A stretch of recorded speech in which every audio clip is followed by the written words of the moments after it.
Tui, I think this is the beginning of a beautiful friendship. I'm glad you agree.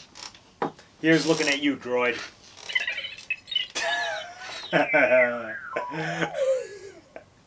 Welcome to Teacup for One. My name is Matt, and I have 2 degrees. And welcome back to yet another week of the Great Movie Marathon, a 12-week celebration of robots cosplaying as our favorite Hollywood classic superstars. Now, I think I speak for all of us, and by all of us, I mean me, when I say that we need a palate cleanser after watching Tarzan the Ape Man last week. So bring on Casablanca. Roll the tape. Here's Humphrey Bogart in his most famous film role. In 1942, Bogey finally got to spread his wings and romance the beautiful Ingrid Bergman in Casablanca. Great movie ride fun facts. Yes, fun facts. There's a lot to unpack in this little robot vignette. First and foremost, Humphrey Bogart was notoriously shorter than Ingrid Bergman, or at least when she was wearing her shoes, they were pretty much the same height. So, throughout Casablanca, rumor has it that he was either wearing platform shoes, or in scenes when they were opposite each other, she was standing in a ditch. Either way, they used some cinematic trickery to make it look like he was taller than her. So, in the Casablanca scene, the Bogey bot is taller than the actual Humphrey Bogart was. Humphrey Bogart himself was only 5'8". Next, the Bergman bot is silent through the entire Great Movie Ride Casablanca scene, because reportedly Ingrid Bergman's family didn't sign off or give their approval for her appearance in the ride.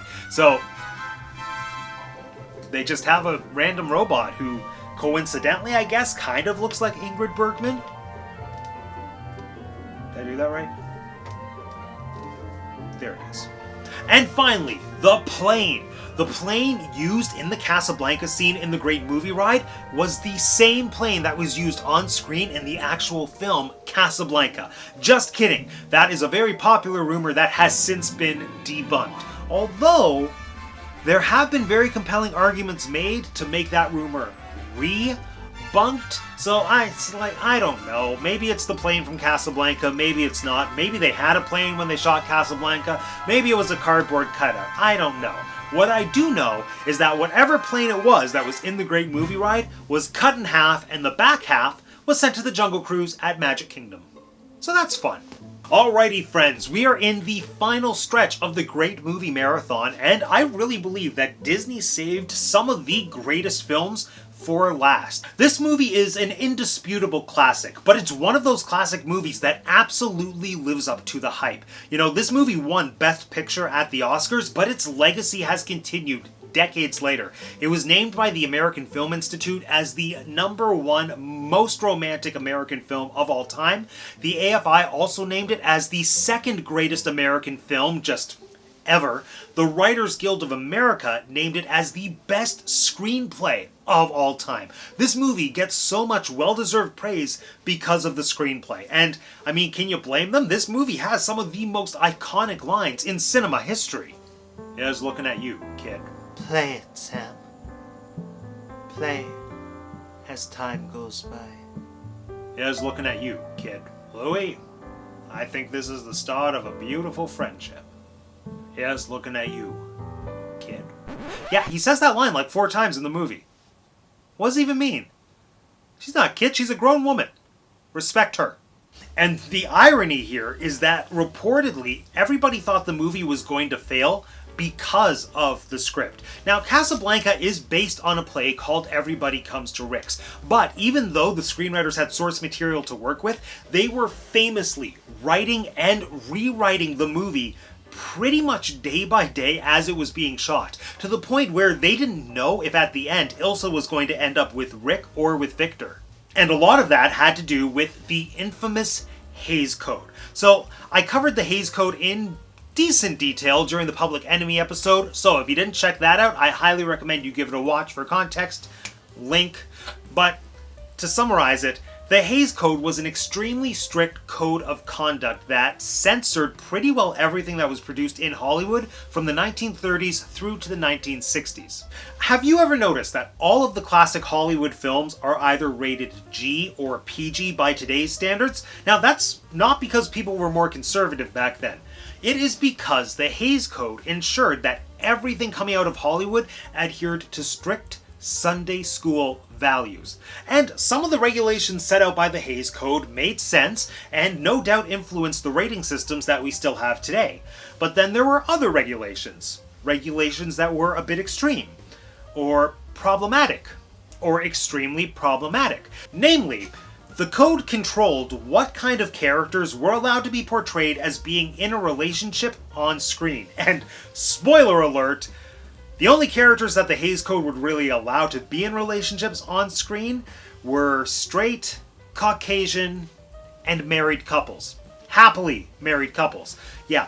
Why? Well, because according to the Hays Code, the sanctity of the institution of marriage and the home shall be upheld. Pictures shall not infer that low forms of sex relationships are the accepted or common thing. And then there's a bunch of subsections. You skip ahead to subsection 4. Sex perversion, or any inference to it, is forbidden.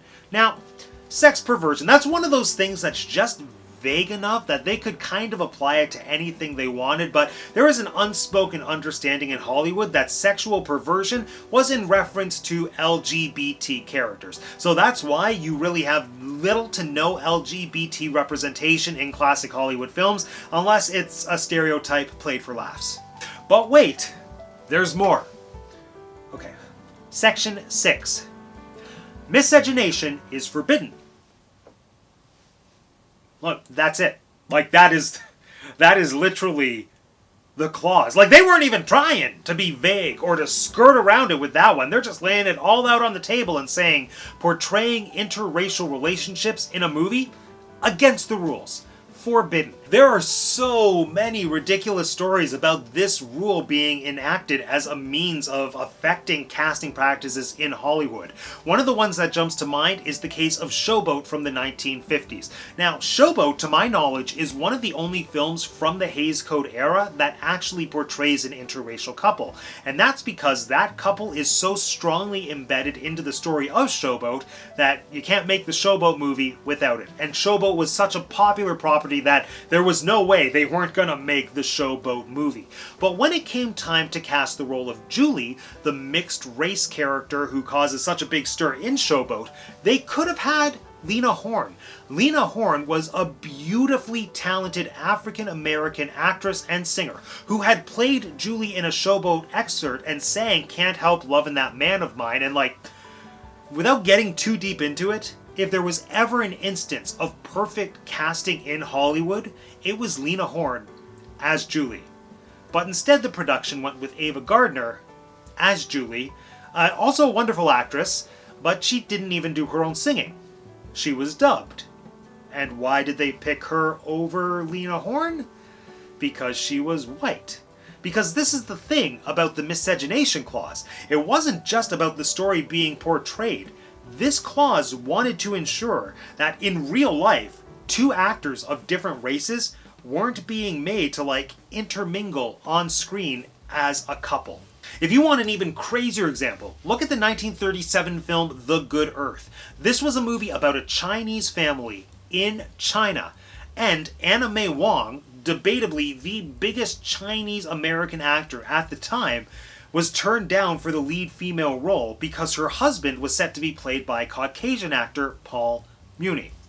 And yes, Paul Muni, a white man, was set to be playing a Chinese man in makeup. There's a lot to unpack there that we're not even going to get into. But the point here is that both characters were meant to be Chinese, and they couldn't cast the actual Chinese woman because she would have been acting opposite a white man playing a Chinese man. And that went against the Hays Code. It's just so messed up. Anyway, the Hays Code wasn't just controlling who was allowed to be in love on screen, it was controlling how characters were allowed to be in love on screen. Because remember, the sanctity and the institution of marriage and the home shall be upheld. And the Hays Code was very specific about good characters having to be good and bad characters having to be bad. So it wasn't that affairs weren't allowed to be portrayed in movies, it was just that if a character had them, they had to be labeled as a trollop and die. Well, just kidding. Kind of. The main reason that Casablanca was being constantly rewritten throughout production is because it was struggling to adhere to the Hays Code, because almost every plot element of Casablanca went against the Hays Code, because Casablanca is about a love triangle. The math of love triangles is as simple as can be. I need to choose between men, but until then, the center of the triangle's Leone. The triangle, that is, the love of a third party by one already married, needs careful handling if marriage and the sanctity of the home and sex morality are not to be imperiled. And then, of course, the code goes into more details, and one of the things that it touches on is how to portray an affair. They're not forbidden from being portrayed in movies, but they can't appear as attractive, and the people involved can't get any kind of reward. So when it comes to Casablanca, how do you portray Ilsa's relationship with Rick and Victor as unattractive, and in a way that still allows her to merit getting rewarded at the end in the way of the exit papers? The answer is that you do it very, very carefully. In order to ensure that Casablanca was going to be allowed to be released, the screenwriters had to strike a very difficult balance between honoring the story beats from the play that the movie was based on and adhering to the Hays Code, which much easier said than done when the heart of your story is about a love triangle with a married woman having to pick between her husband and debatably the true love of her life. It put the production in a place where this entire relationship between Ilsa and Rick had to be implied and read between the lines. It put so much emphasis on subtext and depended on Bergman and Bogart to sell it with their acting. And they did. If you knew how much I loved you, how much I still love you. In addition, the filmmakers were scrambling to come up with an ending that would work for the movie and still appease the code. In the end, the ending that we got isn't too far off from the source material, but they were still figuring out whether or not Ilsa should end up with Rick. And in order for Ilsa to end up with Rick, then Victor would have had to have been killed, like innocently releasing Ilsa from the marriage. And if you kill off Victor, I mean, you kind of kill the entire point of the movie. But then there's also the logic that your hero should end up with your heroine. So they didn't know what to do. And the really funny thing is that Ingrid Bergman also had no idea what was going on. She spent the entire duration shooting that movie not knowing which character Ilsa would end up with or who Ilsa was supposed to actually be in love with. And that kind of worked in favor of the movie because that's what contributed to her portrayal of Ilsa being so difficult to read. And when you watch the movie now, it adds a beautiful depth because you have no clue where her head is at. And it kind of comes off as though Ilsa doesn't know either. So it kind of all came together perfectly. The Hays Code was undeniably problematic, but Casablanca is just one example of a movie that actually turned out to be a better product because of the restrictions that they were working against. It meant that the filmmakers had to invest more in their actors to sell a relationship that they weren't allowed to outright acknowledge. It meant that the story beats fell into place and led to giving us what is widely considered to be the greatest ending in Hollywood history.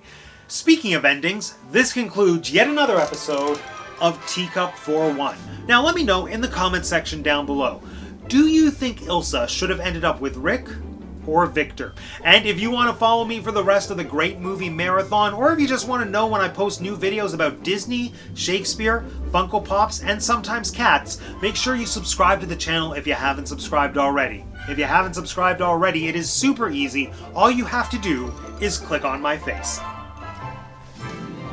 Thanks for joining me again today, everyone. My name is Matt, and I have 2 degrees, and that's the tea cup for one. Go away.